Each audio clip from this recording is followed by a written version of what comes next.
Saturday's game. There, obviously some goods and bads, but as I said on Saturday, I was really proud of the effort of our guys. I thought they played really hard.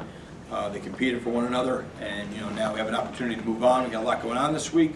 Obviously, last home game of the year, Senior Day. It was a great opportunity to honor our seniors, and then on top of it, we're honoring Eric LeGrand. So there's really a lot of good things going on. Should be a great opportunity for our guys, and hopefully have a great week of practice. We're relatively healthy right now, so we just have an opportunity to get out there and play a great game.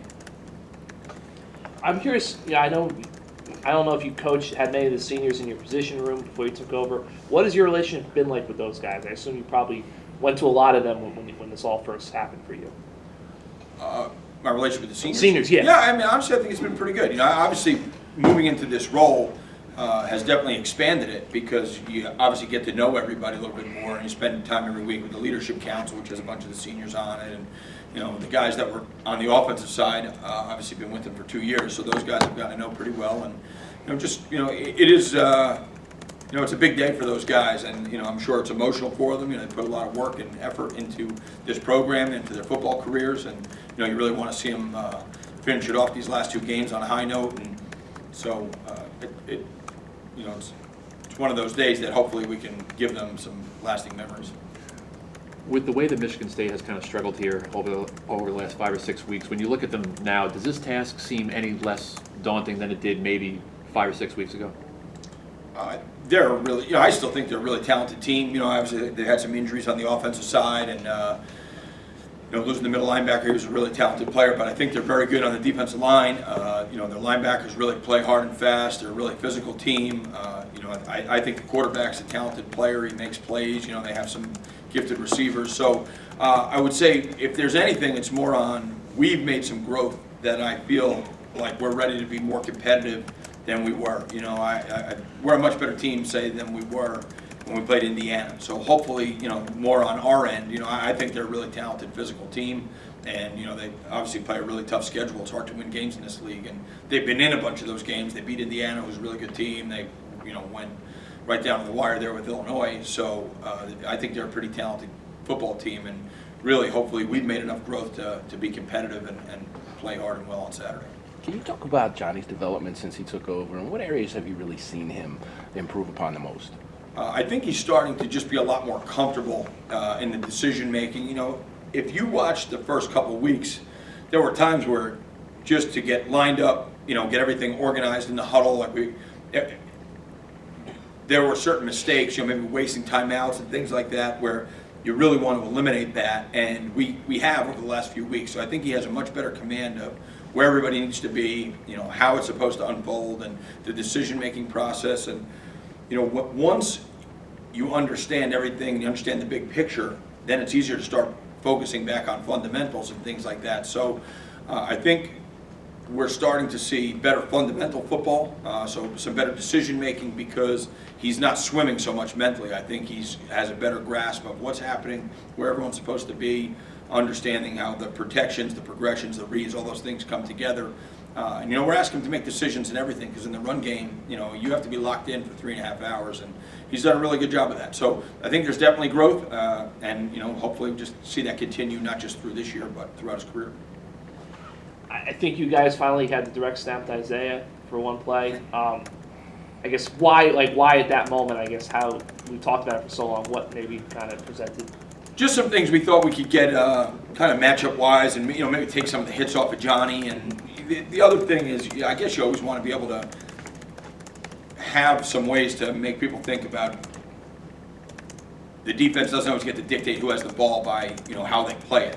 So obviously we have a lot of direct runs to Isaiah, but in the read game you don't want to allow them to always be able to take things away. So hopefully that just creates food for thought for the defense and gives them something to prepare for, and who knows what's coming out of it.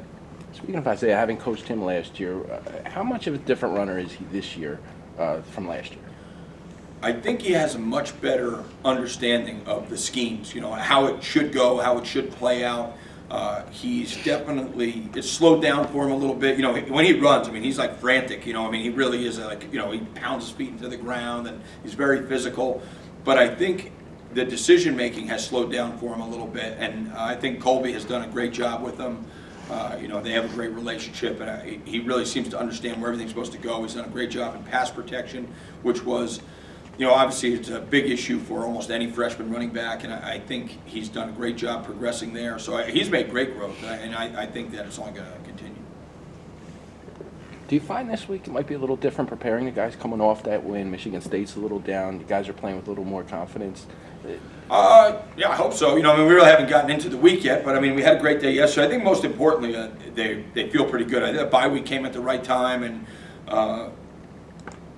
I think they feel good about where they are as a team playing together, and they're excited about the opportunity to finish the season strong. So I think, as I mentioned, there's a lot of things going on here that are all positives for them. Senior day, I think guys want to play hard for those guys, and Eric LeGrand's obviously a big part of this program, so that whole theme should be a great deal for them too. So, and last home game, last Big Ten home game, all that stuff, it's good.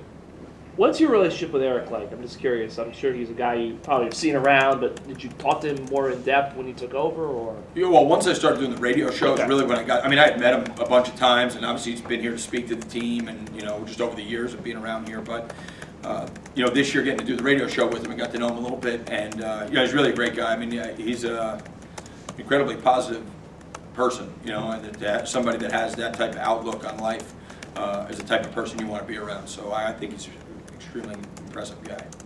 And just, I know you guys haven't thrown the ball as much, but Matt Alimo, he hasn't had a catch in a while, but what have you kind of seen from him beyond the stats and his growth over the last months? He does anything and everything he can to help the team. He's really smart. He's really prepared. He fights really hard. I think he's getting better every week. He might have the best hands on the team, and obviously we need to get him the ball more, but the one thing I tell the players, the offensive guys every Friday night is, be unselfish, your turn's coming. And, he's one of those guys that does his job all the time, and he'll be ready when the opportunities come. He'll make plays, and, some of it just as the defense dictates it. Some of it is, at times we're struggling pass protection, or the quarterback's getting out of the pocket. So I guess it takes a lot, and, we have obviously had some games where we really struggled to throw the ball. So hopefully, these next couple of weeks we can do some things and keep him involved. I know you still got 2 games left, but what's been the biggest challenge of taking over this position and being in this role that you've been in? I think, probably, I don't know, maybe earning the trust of the players that don't really know you, because it was a really tough situation that they were put in, and I'm sure, there's a lot of uncertainty, and who is this guy, and what's he going to do, and how's he going to run the team, and I think that's also probably been one of the most fun parts about it, is that you get to know a lot of kids, and you get to maybe have an impact on hopefully their career and their life, and